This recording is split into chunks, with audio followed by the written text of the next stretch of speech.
गोविंद भगवान की। अब तो महाराज बड़ी पावन रूप से भरत जी महाराज भगवान का भजन कर रहे हैं और भजन करने लगे। भरत जी महाराज किसी के कार्य को नहीं करते। क्यों? क्योंकि भगवान की कृपा से आज भरत जी जानते हैं कि मैं माया के करीब नहीं जाना चाहता। अगर किसी ने भरत जी से किसी कार्य के लिए कहा है ना, तो भरत जी उसको अनसुना कर देते, सुनते नहीं है महाराज। आवाज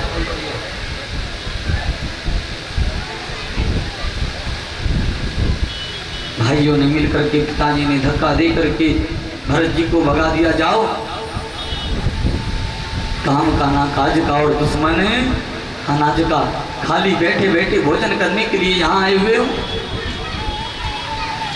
यदि ऐसा है तो घर को त्याग करके चले जाओ।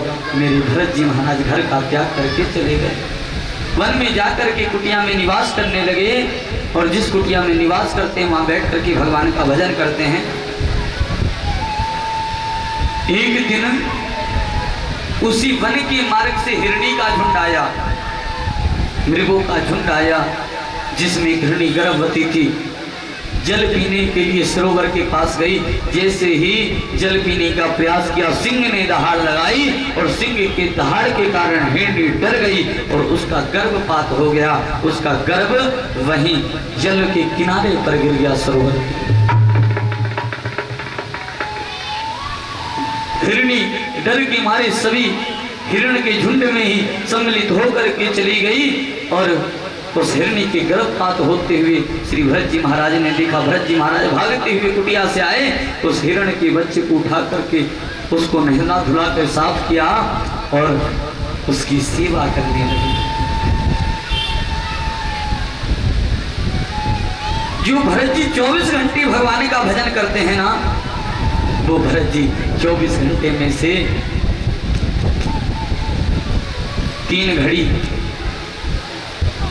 3 समय का जो भजन है, सुबह दोपहर शाम का समय, वो भगवान को देने लगे। और रात्रि का जो समय था वो किसकी सेवा में लगा दिया? मृग की सेवा में। वो मृग का जो बच्चा लिया था उसकी सेवा में। मृग से प्रेम होने लगा भरत जी को। क्यों?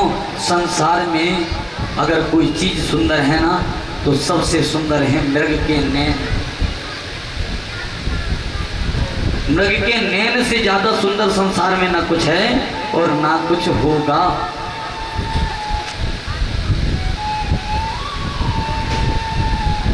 अब तो महाराज धीरे धीरे जब प्रेम बढ़ गया तो भगवान का भजन और कम हो गया। भगवान का भजन 2 समय का हो गया और 2 समय ठाकुर जी की भक्ति होने लगी।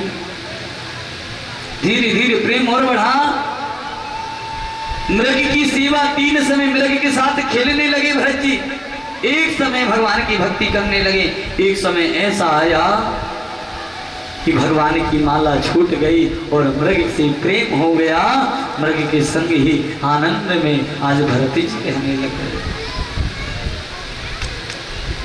पुनः जैसे ही मृग बड़ा हुआ, एक बार दोबारा से भिलने का मृगों का झुंड आया और जब उस मृग के बच्चे ने देखा, अरे ये जो मृग झुंड आ रहा है इसमें मुझे जैसे अनेकों दिखाई दे रहे हैं और यहाँ कुटिया में मैं भरत जी के संग अकेला रहता हूँ। ध्यान रखना, अपना चाहे जैसा भी हो, अपना अपना ही होता है। होता है क्या नहीं? हाँ या नहीं?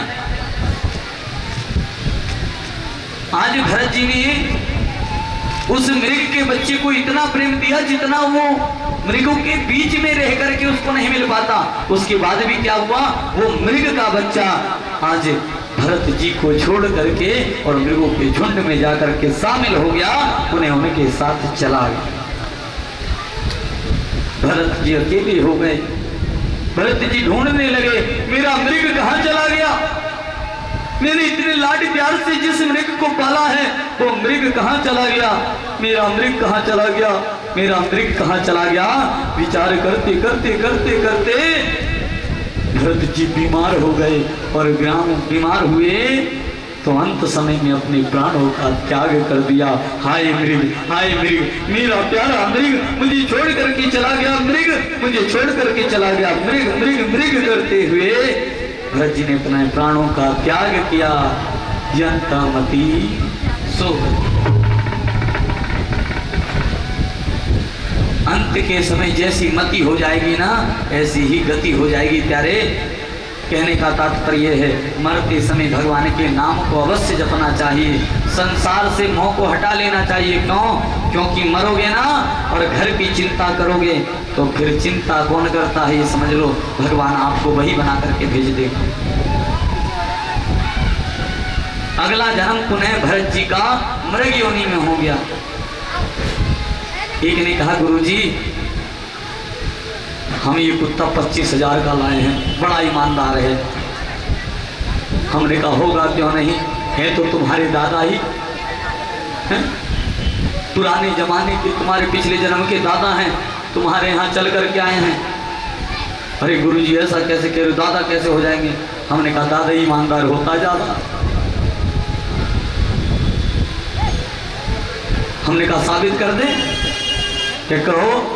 मैं कहा जिस समय तुम्हारे दादाजी प्राण का त्याग कर रहे थे ना, उस समय ये सोच रहे थे मेरे जाने के बाद इस घर का क्या होगा, मेरे जाने के बाद मेरे बेटे क्या कमाएंगे, मेरे जाने के बाद मेरे पोते मुझे क्या खिलाएंगे, मेरे जाने के बाद इस घर का क्या हो जाएगा, नाश भी होगा या ऐसे ही बना रहेगा।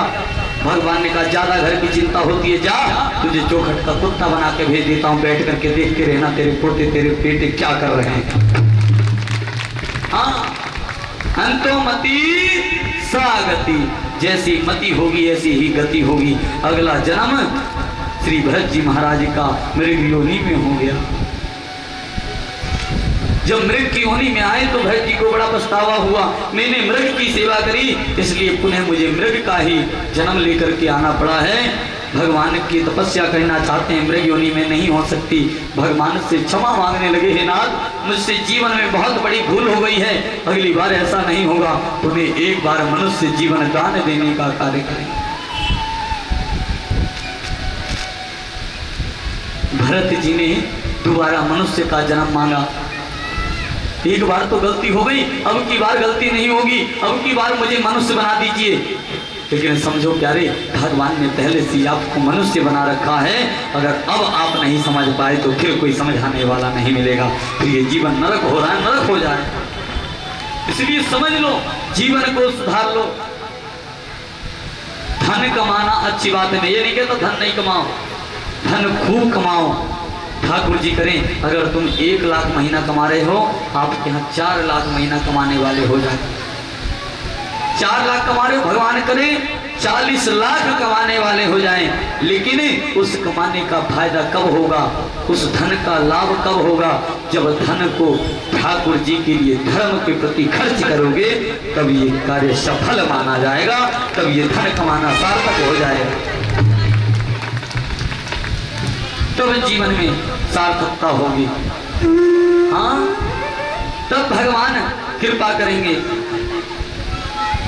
इस संसार में चाहे जितना मर्जी सज लो, जितना मर्जी समझ लो, बढ़िया बढ़िया साबुन लगा लो, तेल लगा लो, चमका लो शरीर को, मरने के बाद लकड़ी में ही जलाए जाओगे प्यारे, मट्टी में ही सुलाए जाओगे, गाय के गोबर से ही तुम्हारी चिता जलाई जाएगी, फिर कहीं से सुगंधित द्रव्य नहीं लेकर के आओगे। सज धज कर जिस दिन मौत की सहजादी आएगी, ना सोना काम आएगा, ना चांदी आएगी। हाँ, जब मरोगे ना कुछ भी काम आने वाला नहीं है, चाहे जितना मर्जी अपने आप को सजा लेना, क्या फिर चाहे लगा लो तेल चमेली, चमेली का तेल लगा लो, चाहे जितना बढ़िया सुगंधित तेल, चावेली, सेंट इत्यादि लगा लो, कुछ भी नहीं है महाराज। हाँ, फिर चाहे लगा लो तेल चमेली, और चाहे लगा लो सेंट, जगत में अरे कोई न परमाने, कोई परमानेंट नहीं है, सब मरेंगे, सबको भगवान के लिए जाना होगा। अरे चाहे लगा लो तेल चमेली